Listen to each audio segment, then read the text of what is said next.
Alright guys, welcome back to All Things Outdoors, and today we are going to be planting ostrich ferns.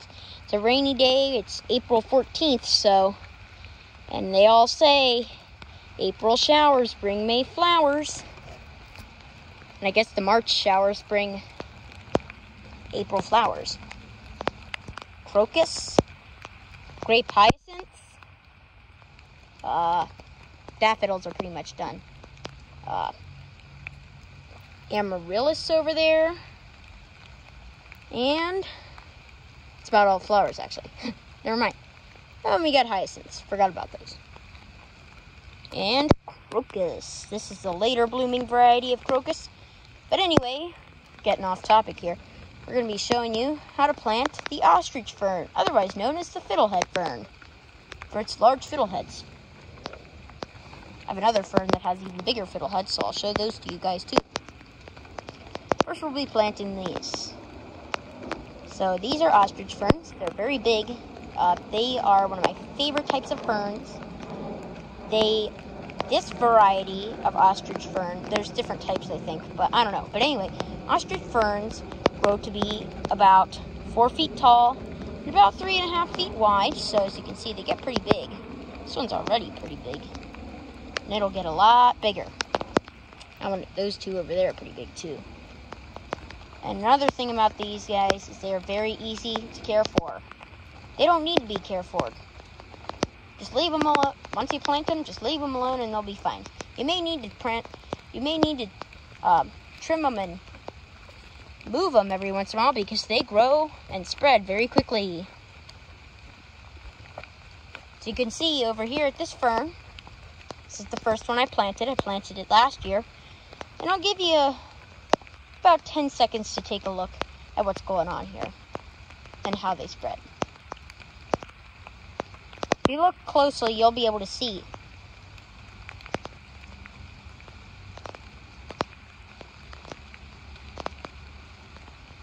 All right, time's up. So anyway, we have got, so if you look closely, there it is. See that? And those two. And those two. And this one. Those are all baby ferns. All made from this same plant. They're technically all the same ferns as they are clones. This one in total made 8 babies. 8 baby ferns. I'll show you those. So we got one here, and I moved these, we got 5 there, and we got another 3 that I moved. So I moved 3 of them. This is one of them. And this is one of them. And we got one over here. And I'll show you the other ones. So now we're going to plant them. So there's our fern. I actually got a hole prepped over there to put it in. And when you're moving it, be sure to grab it about 1/3 of the way up the fronds. This will help make sure the fronds don't break. It should be like that. So that's good. Now you go up here.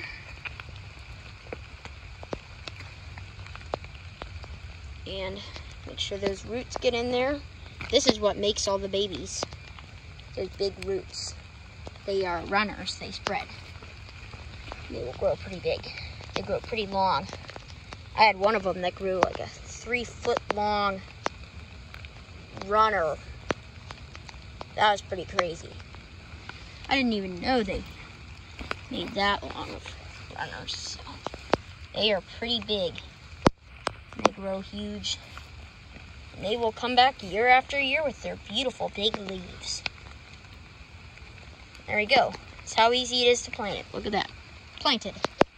Perfect. If it's not straight, it's okay. You can just take it in. Push it in there and make it nice and straight. And that looks good. There's some other nice fiddleheads. I'll show you this one has some really big fiddleheads. Look at the size of that thing. There's another big one. Lots of fiddleheads. It's the time when all the ferns come up. We got other types of ferns too. show you those. These are Christmas ferns, named because they are often still green in Christmas. And as you can see, this is the new growth. And the leaves here, although they don't look that great, they are still green from last year. Look at those lovely fiddleheads. Absolutely gorgeous. Not to be mistaken with the Boston fern, which I don't have. I love Boston ferns, though they're pretty cool. They're very pretty. Get pretty big too. Not as big as the ostrich fern though. Look at that thing. Big fern. And I got some lupines right here. So if you haven't seen the video on how to plant a lupine, be sure to check that out. Pretty good video on how to plant lupines. And we already got 3 flower spikes that I know of on this thing. So that'll be lots of flowers on that one. We got alliums. Those are coming up. Getting pretty big. Iris. There's another ostrich fern. Sedum right in there. Daffodils are basically done. I love daffodils. At least these ones are done. I have some other ones that are still going strong. Further down the street. That's nice. We got our grape hyacinths. Muscari. Armenian grape hyacinth, otherwise known as muscari. Lovely blooms on those. They smell nice too. Japanese maple tree.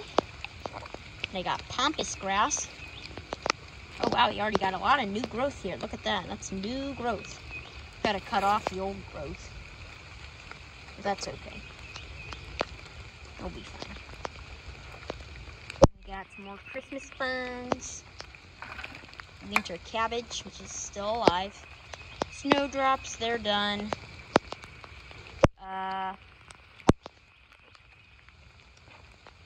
This is actually a wild mulberry bush. Or not mulberries, sorry. They are wineberries.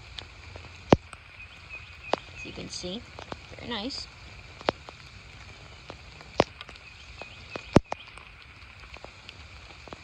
Those make lovely red berries. They kind of look like raspberries, but they don't have the fuzz and they're smaller.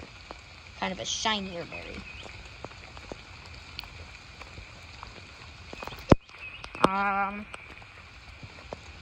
Got elephant ear bulb. That'll be growing up soon. And we just planted it, so it'll be a couple days before the thing starts to grow. I got a nice tulip poplar here, which I love. Love the tulip poplar. Absolutely gorgeous. Hydrangeas coming up. Daffodils. They're done. Nice big iris. Whatever this grass is, I don't remember what its name is. Maybe I'll put that in the description. Got some nice sedum growing there too. Got a little hyacinth there. Planted that one recently, so it's not as big. Yeah, and it'll grow pretty big. Very excited for it to grow. Look at that thing. Big winter cabbage there. Getting ready to bloom too. It's a hydrangea from a different angle. And be sure to subscribe, like and subscribe, and turn on notifications. Just because I'm a brand new channel, only just started making videos about a month ago. So brand new channel.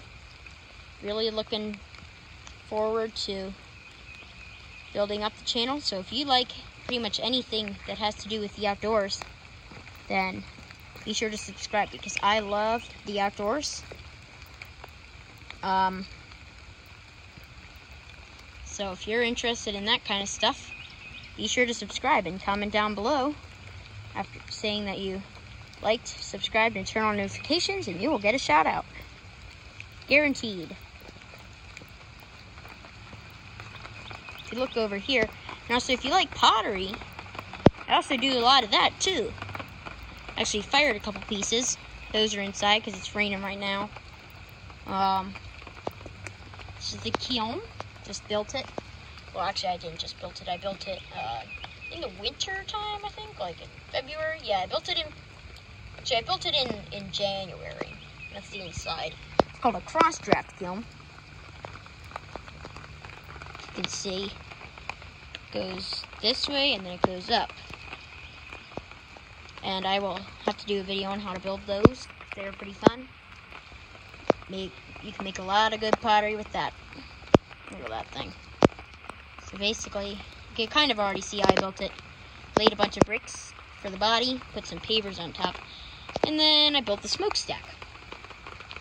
Probably have to make the smokestack a little taller because you still got fire coming up out of the top sometimes. So if we can suppress those flames, it'll help make it hotter inside the kiln, which is what we want. We want it to be as hot as possible. Actually got clay. Show you where I got my clay. I harvested it locally. Clay's right here. That's clay.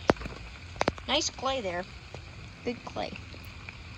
And that right there is the charcoal mound where I make charcoal. Haven't really been able to make a good batch yet because the roof collapsed. So you can see it collapsed. Filled it with a bunch of sticks and paper for when I light it again, but that won't be for a while until I fix the roof. But I'm looking forward to when that is done. It works pretty well when it was, you know, working. That's nice. Kiln. You can look inside the smokestack. Pretty tall. It's not really focusing down in there, but whatever. That's the kiln. Do love the kiln. Great kiln. Works pretty well. It's so efficient, you don't even need to use big logs. I just choose to because they burn longer. You can use little sticks. Not kindling size, but like maybe, like, I don't know.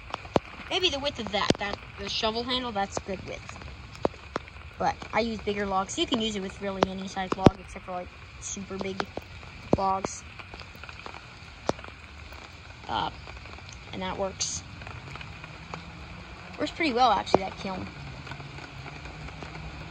So if you're interested in any of this stuff, be sure to subscribe. And it's also April, so all the animals are starting to come out, so we'll be doing a lot of animal videos. Tree frogs, bullfrogs, green frogs, leopard frogs, turtles, toads, skinks, all those animals. Salamanders even, we got those too. All the animals are starting to come out again, so I'll be doing lots of videos on them. We got a pond, it's over that way. Can't really see it from here, but it's a pretty nice pond. Got a lot of animals that live in there. So we'll be doing a lot of animal videos. I love animals. So, and that's about it for this video. And we will see you guys on the next adventure.